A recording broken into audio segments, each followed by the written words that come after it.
நம்ம பார்க்கும்போது பனைன்னு நினைப்பீங்க, அது அப்படி இல்லை. அது அது ஓலை வந்து நமக்கு வீடாகுது, பாயாகுது, நார் வந்து கட்டிலாகுது, கொட்டான் ஆகுது, பொட்டி ஆகுது, மரம் சட்டமாகுது, நொங்கு பதநீர், இளநீர் எல்லாம் வருது. பதநீர் வருது, கல் வருது, சர்க்கரை வருது, எல்லாமே அது நமக்கு பயன்பாட்டுக்கு இருக்கிற ஒரு மரமா பனை இருக்கு.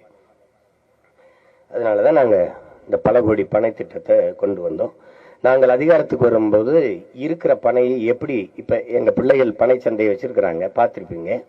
உள்ள போய் பாருங்க, எவ்வளவு வியப்பு இருக்குன்னு பாருங்க. அதுல அந்த பனை எப்படி பயன்படுத்தலாம்ங்கிறத நாங்க காட்டிட்டு போவோம்.